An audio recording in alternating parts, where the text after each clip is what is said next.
मैं ऐसे महानुभाव हमारे बीच में बैठे हैं, आदर और सम्मान के योग पितातुल आदरणीय अजीत गौतम जी, वो आए और अपनी बात इधर रखा है।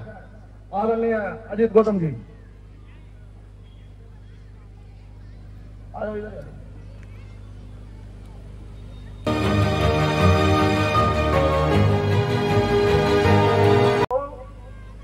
बाबा साहब ने अपने परिवार को आगे बढ़ाने के लिए 135 कंट्री के साथ आपका रिश्ता बना दिया है। रिश्ता आपका 135 कंट्रियां वर्ल्ड के अंदर। जब मैं जाता हूं किसी कंट्री के अंदर, जब उनको पता है डॉक्टर मेरगर के न्यायी है,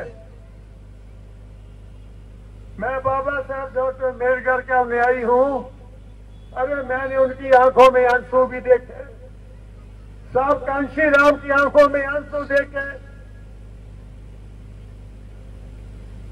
उनकी क्या सोच थी, वो क्या चाहते थे, उसके लिए हमने क्या किया आज तक? हमने कितने लोगों को बुद्धिज्म में लाने के लिए प्रयास किए और हमने उनकी गिनती को बढ़ाने के लिए हमने क्या किया? मैं तो साहब बाहर था, जब मैं कोलंबिया में था, अरे कोलंबिया यूनिवर्सिटी के अंदर मैं गया, जहां पर डॉक्टर अम्बेडकर का नाम लिखा हुआ, सिंबल ऑफ द नॉलेज, वो जो दुनिया का सबसे पढ़ा लिखा महापुरुष।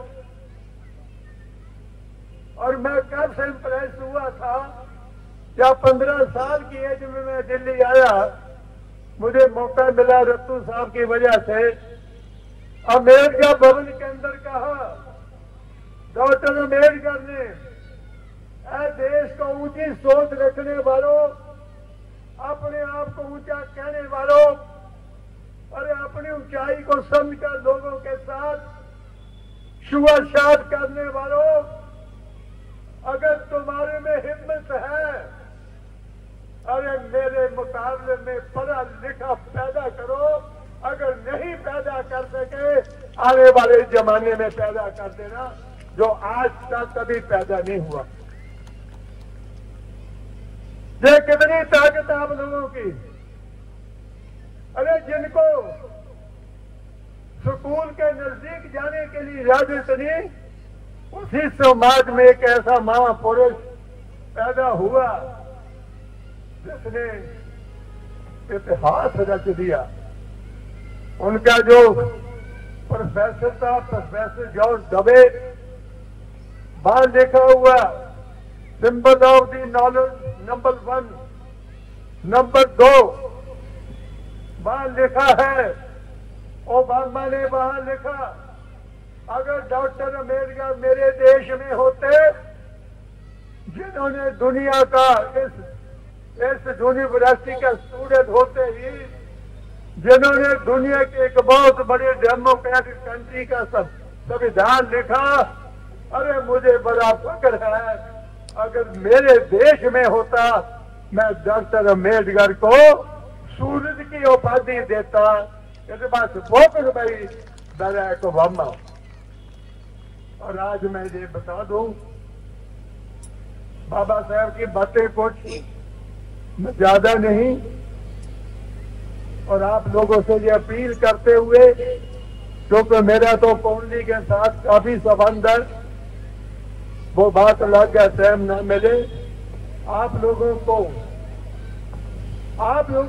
डॉक्टर अम्बेडकर का संघर्ष, अरे 1913 से लेके 1954 तक डॉक्टर अम्बेडकर कभी जिंदगी में आराम से नहीं सोए। 1913 से लेकर 1954 तक, 1913 में कोलंबिया यूनिवर्सिटी के अंदर डॉक्टर अम्बेडकर ने वहां देखा, उन्होंने वहां पर एक पलट ली कि इस देश की लड़कियां लड़कों के बराबर काम करती हैं, तनख्वाह बराबर है, इज्जत मान और सम्मान बराबर है। जब उसने उसका कंपैरिजन इस देश की लड़कियों से किया, on the very day decided, मैं देश में जाकर दो ही वर्गों के लिए काम करूंगा जो सदियों से गुलामी की जंजीरों में है, एक महिला वर्ग और एक अछूत वर्ग। 1913 की कसम बाबा साहब ने ली थी कोलंबिया यूनिवर्सिटी के अंदर, उन्होंने उसको पूरा किया। और मैं आपसे एक बात कर दूं, अगर ज्यादा हो तो मैं बंद कर दूंगा, ठीक है? बस मैं 2-3 मिनट और लूंगा। उसके बाद बाबा साहब डॉक्टर अम्बेडकर इंडिया आए, उनको 1942 के अंदर वायसराय की काउंसिल के अंदर लेबर मिनिस्टर बना दिया। लेबर मिनिस्टर बनते ही डॉक्टर अम्बेडकर ने सबसे पहले 8 घंटे की ड्यूटी की जो आज तक चली आ रही है, चाइल्ड लेबर बंद की,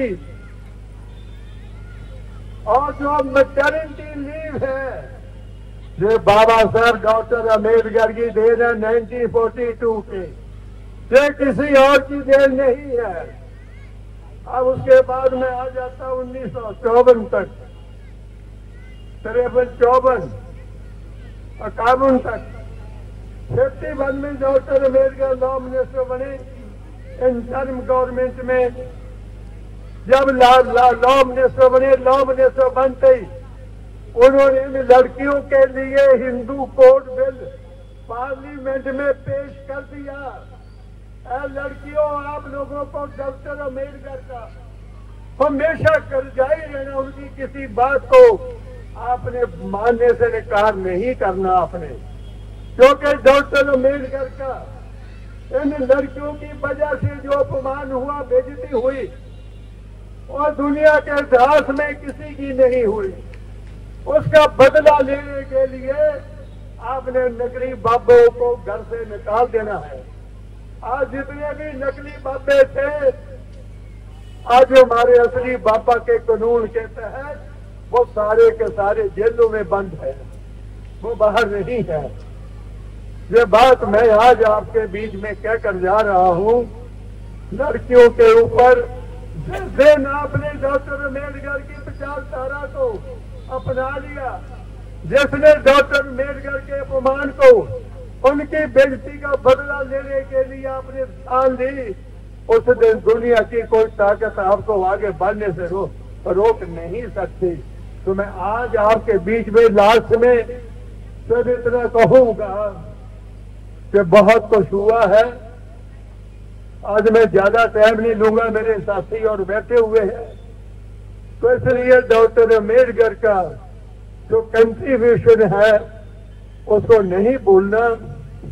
और जब भी आप हमें मुझे बुलाते हैं, चाहे 2 मिनट के लिए आऊं, मैं आपके बीच में जरूर आता हूं, वादा करता हूं कि आगे भी आने वाले वक्त में जब तक जिंदा हूं आता रहूंगा। और आप लोगों से अपील करता हूं, अपने मतभेद कोई भी अगर है उसको भूल कर डॉक्टर अम्बेडकर के संघर्ष को याद कर सब लोग एक हो जाए। कभी जिंदगी में किसी गलत आदमी की बात को मानकर आपस में झूठी को कभी नुकसान नहीं पहुंचाना है। इसलिए डॉक्टर अम्बेडकर ने कहा था एक दफा, मैं आज भी बता दूं, मैं पहली बात बता के खत्म करता हूं। जब मैं 1955 में दिल्ली आया 15 साल की एज में, तो वहां पर उनके जन्मदिन के ऊपर बाबा साहब अम्बेडकर भवन में बैठे नानचंद रत्तू वहां है जो मेरे रिलेटिव थे। अरे कितनी ऊंची आवाज से कहा, ये पंडित पंत मेरा साला, ये मजाक की बात है, ये किसी पर कोई इल्जाम नहीं, यार वो मेरा साले को साला कहो, वो बड़ा खुश होता है। मैं जब उनको ये कहता हूँ वो भाग के आते हैं मेरा सत्कार करने के लिए। और आज मैं आपको बता दूं, जैसा मैंने अभी बोला है कि मेरे मुकाबले में अपने आप को ऊंचा कहने वालों, मैं किसी दर कोटे का नहीं हूँ, और रद कोटा कभी बाबा साहब ने मांगा नहीं। जिस दिन कभी आपका टाइम हुआ मुझे बताना, मैं जरूर आऊंगा आपके अंदर ये बात निकालने के लिए उन्होंने रिजर्वेशन कभी मांगी ही नहीं, तो फिर आई किधर से? इसलिए डॉक्टर अम्बेडकर की इस बात को लेकर आप लोग एकजुट हो जाइए। उसने कहा कि मेरे मुकाबले में अरे पढ़ा लिखा आदमी पैदा करो, नहीं पैदा कर सके आने वाले जमाने में पैदा कर देना। तो मैं इसी बात के साथ आप सबका, देवियों का बहुत आभारी हूँ जिन्होंने मेरी इस बात को बड़े गौर से सुना। और मैं आज वादा करता हूँ जो मेरी जिंदगी बाकी बची है बाबा साहब तेरे मिशन के साथ ही निकलेगी। मुझे दुनिया में कुछ नहीं चाहिए। जय भीम, जय भारत। धन्यवाद। हमारे चैनल लाइक, शेयर, सब्सक्राइब देखना मत भूलिएगा। जय भीम, जय भारत, जय संविधान, नमो बुद्धाय। धन्यवाद। चैनल आर्थिक समस्या से गुजर रहा है। अगर आप बहुजन समाज में बाबा साहेब अम्बेडकर और तथागत बुद्ध की विचारधारा को अधिक से अधिक लोगों तक पहुंचाना चाहते हैं तो हमें आर्थिक सहयोग प्रदान करें, ताकि हम अपने चैनल के माध्यम से देश विदेश में समता, बंधुता, एकता और संवैधानिक अधिकारों को ज्यादा से ज्यादा लोगों तक पहुंचा सकें। आप अपनी सहायता राशि नीचे लिखे खाते में जमा करा सकते हैं। खाता धारक गौतम रत्ना, खाता संख्या 3169576865 IFSC कोड SBIN 0060336, बैंक भारतीय स्टेट बैंक। आप हमारे बैंक खाते का विवरण स्क्रीन पर भी देख सकते हैं। जय भीम, जय भीम। मैं गौतम रत्ना गौतम फिल्म्स प्रोडक्शन में आपका स्वागत करता हूं। आप हमारे प्रोडक्शन हाउस के अंदर अपना कैरियर बना सकते हैं as a film director, as a producer and actor and actress and editor and cinematographer also. अगर आपको फिल्म से रिलेटेड कुछ भी प्रोजेक्ट आपको बनवाना है तो हमारे पास में पूरा सेटअप है, जिसमें फिल्म कैमरा है, शूटिंग लाइट्स है और एडिटिंग है। सारा A to Z एक ही जगह पर आपको हमारे यहाँ पर मिल जाएगा। तो दोस्तों आप हमें कांटेक्ट कर सकते हैं हमारे नंबर्स पर 9810085714।